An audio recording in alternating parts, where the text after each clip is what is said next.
നമസ്കാരം, ശ്രുതിസ് കുക്കറിയിലേക്ക് നിങ്ങൾക്ക് എല്ലാവർക്കും സ്വാഗതം. ഞാൻ ശ്രുതി നിതിൻ. ഇന്ന് നമ്മൾ ചെയ്യുന്നത് ഒരു ഉപ്പുമാവാണ്.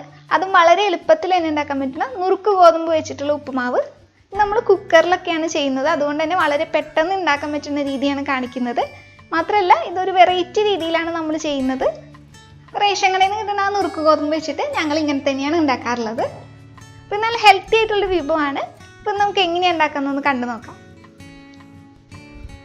ഉപ്പുമാവ് ഉണ്ടാക്കാനായിട്ട് നമ്മളിവിടെ ഒരു ഗ്ലാസ് ഗോതമ്പ് നുറുക്ക് എടുത്ത് വെച്ചിട്ടുണ്ട്. ഇത് റേഷൻ കടയിൽ നിന്ന് കിട്ടുന്ന ഗോതമ്പ് നുറുക്കാണ്. ഇതുപോലത്തെ ഒരു ഗ്ലാസ്സാണ് നമ്മളിപ്പോൾ അളവിനായിട്ട് ഒന്ന് എടുത്തിരിക്കുന്നത് കേട്ടോ. ഇനി ഈ നുറുക്ക് ഗോതമ്പ് നമുക്ക് നന്നായിട്ട് കഴുകിയെടുക്കണം. അപ്പോൾ നമ്മളിത് നന്നായിട്ട് കഴുകിയെടുത്ത് കൊണ്ടുവന്നിട്ടുണ്ട്. ഇനി നമുക്ക് നന്നായിട്ടൊന്ന് വേവിച്ചെടുക്കണം.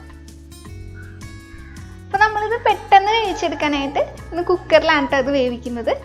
കുക്കറിലോട്ട് നമ്മളിത് ഇട്ട് കൊടുത്ത ശേഷം ഇതിലേക്ക് ആവശ്യത്തിനനുസരിച്ചിട്ട് വെള്ളം ഒഴിച്ചു കൊടുക്കുക. പിന്നെ നുറുക്ക് ഗോതമ്പ് എടുത്ത ഗ്ലാസ്സിൽ തന്നെ ഒരു 3/4 ഗ്ലാസ് വെള്ളം നമ്മൾ ഇതിലോട്ട് ഒഴിച്ചു കൊടുക്കുക. അപ്പോൾ കൂടുതൽ വെള്ളം ആവരുത്. കൂടുതൽ വെള്ളമായി കഴിഞ്ഞാൽ ഇത് നന്നായിട്ട് കുഴഞ്ഞ പോലെ ഇരിക്കും. അപ്പോൾ വെള്ളം എടുക്കുമ്പോൾ ശ്രദ്ധിച്ചിട്ട് ഒഴിക്കുക. അപ്പോൾ നിങ്ങൾ ഏത് പാത്രത്തിലാണ് നുറുക്ക് ഗോതമ്പ് അളന്നെടുക്കണതെന്ന് വെച്ച് കഴിഞ്ഞാൽ ആ പാത്രത്തിൽ തന്നെ ഒരു 3/4 വെള്ളം എടുത്താൽ മതി. ഇനി കുക്കർ അടച്ചു കൊടുത്തതിന് ശേഷം ഒരു മീഡിയം ഫ്ലെയിമിൽ ഇത് വെക്കുക. മീഡിയം ഫ്ലെയിമിൽ വെച്ചിട്ട് ഒരു വിസിൽ വരുമ്പോൾ നമുക്ക് ഫ്ലെയിം ഓഫ് ചെയ്ത് കൊടുക്കാം. ഒറ്റ വിസിൽ അടിച്ചതിന് ശേഷം നമ്മളിതിൽ ഫുൾ പ്രഷർ പോകാനായിട്ടൊന്ന് കുറച്ച് നേരം വെയിറ്റ് ചെയ്യുക. ഇതിൻ്റെ ഫുൾ പ്രഷർ പോയതിന് ശേഷം മാത്രം തുറന്ന് നോക്കിയാൽ മതി. അപ്പോൾ അങ്ങനെ കുക്കറിൽ നമ്മുടെ നുറുക്ക് ഗോതമ്പ് വെച്ചിട്ട് ഒരു വിസിൽ അടിച്ചതിന് ശേഷം അതൊന്ന് മാറ്റി വയ്ക്കുക. അപ്പോൾ ആ സമയം നമുക്ക് വേഗം തന്നെ ഇതിലേക്കായിട്ടുള്ള ബാക്കി കാര്യങ്ങളൊക്കെ ചെയ്യാം. അപ്പോൾ അതിനായിട്ട് നമ്മളൊരു പാത്രം അടുപ്പത്ത് വെച്ചിട്ടുണ്ട്. അപ്പോൾ ഇതിലോട്ട് നമ്മൾ ഉപ്പുമാവിൽ ബാക്കി കാര്യങ്ങൾ ചെയ്യുമ്പോൾ തന്നെ നമ്മളിപ്പോൾ മാറ്റി വെച്ചിട്ടുള്ള കുക്കറിൽ ഫുൾ പ്രഷർ മാറി കിട്ടും. അപ്പോൾ പാത്രം നന്നായിട്ട് ചൂടായിട്ട് വരുമ്പോൾ ഇതിലേക്ക് ഓയിൽ ഒഴിച്ചു കൊടുക്കുക. അപ്പോൾ വെളിച്ചെണ്ണയോ സൺഫ്ലവർ ഓയിലോ എന്ത് വേണമെങ്കിലും ഒഴിച്ചു കൊടുക്കാം. ഒരു നാടൻ ടേസ്റ്റ് വരണമെങ്കിൽ വെളിച്ചെണ്ണയായിരിക്കും നല്ലത്. അപ്പോൾ ഒരു 2 തൊട്ട് 3 ടേബിൾ സ്പൂൺ വരെ ഓയിൽ ഒഴിച്ചു കൊടുക്കാം. അങ്ങനെ ഓയിൽ നന്നായിട്ട് ചൂടായിട്ട് വരുമ്പോൾ അതിലോട്ട് നമുക്ക് 1 ടീസ്പൂൺ കടുക് ഇടുക. അപ്പോൾ പാചകത്തിൽ തുടക്കക്കാരായിട്ടുള്ള ആൾക്കാരാണെങ്കിൽ ഈ ടേബിൾ സ്പൂണും പിന്നെ ടീസ്പൂണിൻ്റെ അളവൊക്കെ അങ്ങോട്ടും ഇങ്ങോട്ടും തെറ്റാണ്ടിരിക്കാൻ നോക്കുക. 1 ടേബിൾ സ്പൂൺ എന്ന് പറയുന്നത് 3 ടീസ്പൂണാണ്. അപ്പോൾ അത് അറിയാത്തവർക്ക് വേണ്ടിയിട്ട് ഒന്നെടുത്ത് പറഞ്ഞു എന്നുള്ളൂ. അപ്പോൾ കടുകൊന്ന് പൊട്ടിത്തീരാറാകുമ്പോൾ ഇതിലോട്ട് കുറച്ച് കടലപ്പരിപ്പ് ചേർത്ത് കൊടുക്കുക. അപ്പോൾ കടലപ്പരിപ്പ് ഇല്ലെങ്കിൽ നിങ്ങൾക്ക് പീസ് പരിപ്പ് അതിലും ചേർക്കാം. അപ്പോൾ 1 ടേബിൾ സ്പൂൺ കടലപ്പരിപ്പും പിന്നെ കുറച്ച് കറിവേപ്പിലയും കൂടി ചേർത്ത് കൊടുക്കുക. അപ്പോൾ കറിവേപ്പിലേക്ക് അങ്ങനെ അളവൊന്നുമില്ല, നിങ്ങളുടെ ഇഷ്ടത്തിനനുസരിച്ചിട്ട് ചേർക്കാം. ഇനി കടലപ്പരിപ്പിൻ്റെ ആ കളറൊക്കെ ഒന്ന് മാറി വരുന്നവരെ ഇത് നന്നായിട്ടൊന്ന് ഇളക്കിക്കൊണ്ടിരിക്കുക. അപ്പോൾ ഇതുപോലെ കടലപ്പരിപ്പിൻ്റെ കളർ മാറുന്ന സമയത്ത് ഇതിലോട്ട് അരിഞ്ഞു വെച്ചിട്ടുള്ള ഒരു മീഡിയം സൈസിലുള്ള സവാള ചേർത്ത് കൊടുക്കുക. അപ്പോൾ സവാള ഇതുപോലെ ചെറുതായിട്ടാണ് അരിഞ്ഞു വെച്ചിരിക്കുന്നത്. അതായിരിക്കും ഉപ്പുമാവിലേക്ക് കൂടുതൽ നല്ലത്. അത് ചേർത്ത് കൊടുക്കുക. അപ്പോൾ സവാളയും കൂടി ചേർത്ത് കൊടുത്തു കഴിഞ്ഞാൽ അത് നന്നായിട്ടൊന്ന് ഇളക്കുക. സവാള ഒന്ന് വാടി വരുന്ന വരെ ഇളക്കിക്കൊണ്ടിരിക്കുക. അപ്പോൾ സവാള ഒന്ന് ഇളക്കിയതിന് ശേഷം നമുക്കിതിലേക്ക് ആവശ്യത്തിനുള്ള ഉപ്പ് ചേർത്ത് കൊടുക്കാം. അപ്പോൾ നമ്മൾ നുറുക്ക് ഗോതമ്പ് വേവിക്കുന്ന സമയത്ത് ഉപ്പ് ചേർത്തിട്ടുണ്ടായിരുന്നില്ല. അപ്പോൾ നിങ്ങൾക്ക് വേണമെങ്കിൽ ആ വേവിക്കുന്ന സമയത്ത് കുക്കറിൽ കുറച്ച് ഉപ്പിട്ട് കൊടുക്കാം. അപ്പോൾ നമ്മൾ ചേർക്കാത്തതുകൊണ്ട് അതിനും കൂടി ആവശ്യത്തിനുള്ള ഉപ്പാണ് ഇപ്പോൾ ചേർത്ത് കൊടുക്കുന്നത്. ഉപ്പ് നിങ്ങൾക്ക് കൂടിപ്പോകുന്ന സംശയം ഉണ്ടെങ്കിൽ കുറച്ചിട്ട് കൊടുത്തിട്ട് പിന്നീട് വേണമെന്ന് വെച്ച് കഴിഞ്ഞാൽ ചേർത്ത് കൊടുത്താൽ മതി. അപ്പം അങ്ങനെ സവാള വാടി ഈ ഒരു പരിവാകുമ്പോൾ നമുക്കിതിലോട്ട് ഇഞ്ചി ചേർത്ത് കൊടുക്കാം.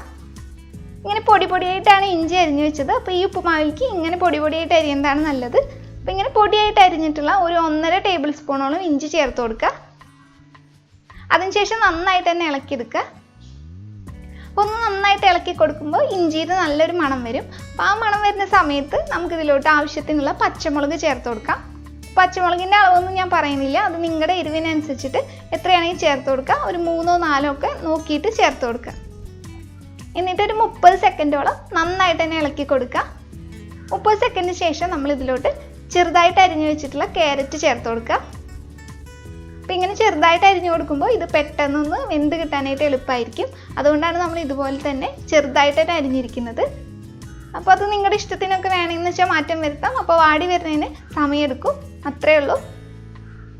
ഇനി ക്യാരറ്റ് നന്നായിട്ടൊന്ന് വാടി വരുന്നവരെ, അതായത് ഒന്ന് വെന്ത് വരുന്നവരെ നന്നായിട്ട് വഴറ്റിയെടുക്കുക. ചെറുതായിട്ട് അരിഞ്ഞു വെച്ചിട്ടുള്ള ഒരു 6 ടേബിൾ സ്പൂൺ ക്യാരറ്റാണ് നമ്മളിപ്പോൾ എടുത്തിരിക്കുന്നത്. നന്നായിട്ട് ഒന്ന് വാടി വരുന്ന സമയത്ത് നമ്മൾക്ക് ഇതിലോട്ട് കുറച്ച് മഞ്ഞൾപ്പൊടി ചേർത്ത് കൊടുക്കണം.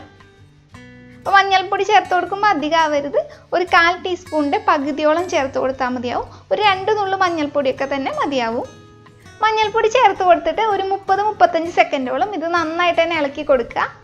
ഒരു 35 സെക്കൻഡിനൊക്കെ ശേഷം നമുക്കിതിലോട്ട് ചെറുതായിട്ട് അരിഞ്ഞു വെച്ചിട്ടുള്ള ക്യാപ്സിക്കം കൂടി ചേർത്ത് കൊടുക്കാം. ഒരു 4 ടേബിൾ സ്പൂൺ ചെറുതായി അരിഞ്ഞു വെച്ചിട്ടുള്ള ക്യാപ്സിക്കമാണ് നമ്മളിപ്പോൾ ചേർത്ത് കൊടുക്കുന്നത്. അതായത് ഒരു 1/4 കപ്പ് ക്യാപ്സിക്കം. അപ്പോൾ ക്യാപ്സിക്കം ചേർത്ത് കൊടുത്തിട്ട് നന്നായിട്ട് തന്നെ ഇളക്കിക്കൊണ്ടിരിക്കുക. അപ്പോൾ ഇതിങ്ങനെ നന്നായിട്ട് വാടി വരേണ്ട ആവശ്യമൊന്നുമില്ല. ഇതിൽ നിന്ന് നല്ലൊരു മണം വരില്ല ആ ക്യാപ്സിക്കത്തിൻ്റെ. അപ്പോൾ മണം വരുന്ന സമയത്ത് നമുക്ക് ഇതിലോട്ട് അടുത്ത ചേരുവ ചേർത്ത് കൊടുക്കാം. അപ്പോൾ ഈ സമയം കൊണ്ട് തന്നെ നമ്മൾ നുറുക്ക് ഗോതമ്പ് വേവിക്കാൻ വെച്ചിട്ടുള്ള കുക്കറിലെ ഫുൾ പ്രഷർ മാറിയിട്ടുണ്ട്. അപ്പോൾ നമ്മൾ ഒഴിച്ച വെള്ളമൊക്കെ കറക്റ്റാണ്. ഇപ്പോൾ ഇതിലൊരു തുള്ളി വെള്ളം പോലും ഇല്ല. ഇത് ആവശ്യത്തിന് വെന്ത് കിട്ടിയിട്ടുണ്ട്, എന്നാൽ വെന്ത് കുഴഞ്ഞു പോയിട്ടുമില്ല. അപ്പോൾ വെന്ത് കുഴഞ്ഞു പോയാൽ ഉപ്പുമാവ് ഉണ്ടാക്കുമ്പോൾ ടേസ്റ്റ് ഉണ്ടാവില്ല. അപ്പോൾ ഇപ്പോൾ ഈ നുറുക്ക് ഗോതമ്പ് ഇങ്ങനെ കട്ടിയായിട്ട് ഇരിക്കുകയായിരിക്കും. അതൊരു സ്പൂൺ വെച്ചിട്ടോ അല്ലെങ്കിൽ ഫോക്ക് വെച്ചിട്ടോ ഒന്ന് കുത്തി ഉടച്ച് അതൊന്ന് ഉലർത്തിയെടുക്കുക. അപ്പം അങ്ങനെ ക്യാപ്സിക്കം ചേർത്ത് കൊടുത്തു കഴിഞ്ഞിട്ട് ക്യാപ്സിക്കത്തിൻ്റെ ആ ഒരു മണം വരുന്ന സമയത്ത് നമുക്കിതിലോട്ട് നമ്മൾ ഉടച്ച് വെച്ചിട്ടുള്ള, അതായത് നമ്മൾ ഉലർത്തി വെച്ചില്ലേ, ആ ഒരു നുറുക്ക് ഗോതമ്പും കൂടി ചേർത്ത് കൊടുക്കുക. ഇത് നന്നായിട്ട് തന്നെ യോജിപ്പിച്ചെടുക്കുക. അപ്പോൾ നന്നായിട്ട് യോജിപ്പിച്ചെടുത്ത് കഴിഞ്ഞാൽ ഇതിൽ ഉപ്പൊക്കെ നോക്കുക. ഉപ്പ് വേണമെന്ന് വെച്ചാൽ നിങ്ങൾക്ക് ചേർത്ത് കൊടുക്കാം. അപ്പോൾ ഞാൻ നോക്കിയപ്പോൾ ഉപ്പൊക്കെ കറക്റ്റ് ആയിരുന്നു. അതുകൊണ്ട് എനിക്ക് പിന്നെ ചേർക്കേണ്ടി വന്നിട്ടുണ്ടായിരുന്നില്ല. ഉപ്പൊക്കെ നോക്കി നന്നായിട്ട് തന്നെ യോജിപ്പിച്ചെടുത്ത് കഴിഞ്ഞാൽ നമുക്ക് ഫ്ലെയിം ഓഫ് ചെയ്ത് കൊടുക്കാം. ഇത്രയുള്ള നമ്മുടെ ഉപ്പുമാവ് വളരെ പെട്ടെന്ന് തന്നെ നമുക്ക് ഉണ്ടാക്കിയെടുക്കാൻ പറ്റും. നമ്മൾ കുക്കറിൽ ഉണ്ടാക്കുന്നതുകൊണ്ട് തന്നെ ഇത് വളരെ പെട്ടെന്ന് നമുക്ക് ഉണ്ടാക്കിയെടുക്കാം. മാത്രമല്ല നമ്മൾ ഇതുപോലെ പച്ചക്കറികളും പിന്നെ ക്യാപ്സിക്കം ഒക്കെ ഇട്ടിട്ട് ഉണ്ടാക്കുമ്പോൾ അതൊരു പ്രത്യേക ടേസ്റ്റ് തന്നെയാണ്. നിങ്ങൾക്ക് വേണമെങ്കിൽ പട്ടാണിയൊക്കെ ഇട്ടിട്ട് ഉണ്ടാക്കാം. അതായത് ഗ്രീൻ പീസ് ഇല്ലേ, അതൊക്കെ ഇട്ടിട്ട് നിങ്ങൾക്ക് വേണമെങ്കിൽ ഇത് ഉണ്ടാക്കാം. അതൊക്കെ നിങ്ങളുടെ ഇഷ്ടം പോലെ ഏത് പച്ചക്കറി വേണമെങ്കിലും ഇതിൽ ഉപയോഗിക്കാം. അപ്പോൾ ഇത് ഈ പച്ചക്കറികളിലൊക്കെ നന്നായിട്ട് യോജിപ്പിച്ചെടുത്ത് ഇതിങ്ങനെ ഉലർത്തിയെടുത്തതിന് ശേഷം ഫ്ലെയിം ഓഫാക്കി കൊടുക്കുകയാണ് നമ്മൾ. അപ്പോൾ വീഡിയോ നിങ്ങൾക്ക് എല്ലാവർക്കും ഇഷ്ടപ്പെട്ടെന്ന് കരുതുന്നു. അപ്പോൾ ഇഷ്ടപ്പെട്ടാൽ പ്ലീസ് ഒന്ന് ഉണ്ടാക്കി നോക്കണേ. ഉണ്ടാക്കി നോക്കിയിട്ട് നിങ്ങളുടെ കമൻറ്റ്സ് എന്തൊക്കെയായാലും അത് അറിയിക്കണം. നിങ്ങൾക്ക് എന്തായാലും ഇഷ്ടപ്പെടുന്നു തന്നെയാണ് വിചാരിക്കുന്നത്. അപ്പോൾ വീഡിയോ ഇഷ്ടപ്പെട്ടിട്ടുണ്ടെങ്കിൽ വീഡിയോയ്ക്ക് ലൈക്ക് ചെയ്യുക. അതുപോലെ തന്നെ മറ്റുള്ളവർക്കായിട്ട് ഒന്ന് ഷെയർ ചെയ്ത് കൊടുക്കണേ. പിന്നെ ഈ ചാനൽ സബ്സ്ക്രൈബ് ചെയ്തിട്ടില്ലെങ്കിൽ നിങ്ങൾക്ക് ഇഷ്ടമാണെങ്കിൽ ഇതിലെ മറ്റു റെസിപ്പീസൊക്കെ ഒന്ന് പോയി നോക്കിയിട്ടും കൂടി നിങ്ങൾക്ക് ഇഷ്ടമാണെങ്കിൽ ഒന്ന് സബ്സ്ക്രൈബ് ചെയ്തേക്കണേ. അപ്പോൾ വീണ്ടും നല്ലൊരു റെസിപ്പിയുമായിട്ട് നമുക്ക് കാണാം. അതുവരെ നിങ്ങളെല്ലാവരും നല്ല ഭക്ഷണമൊക്കെ കഴിച്ച് ഹെൽത്തി ആയിട്ടും സന്തോഷമായിട്ട് തന്നെ ഇരിക്കുക. അപ്പോൾ വീണ്ടും കാണുന്നവരെ ബൈ.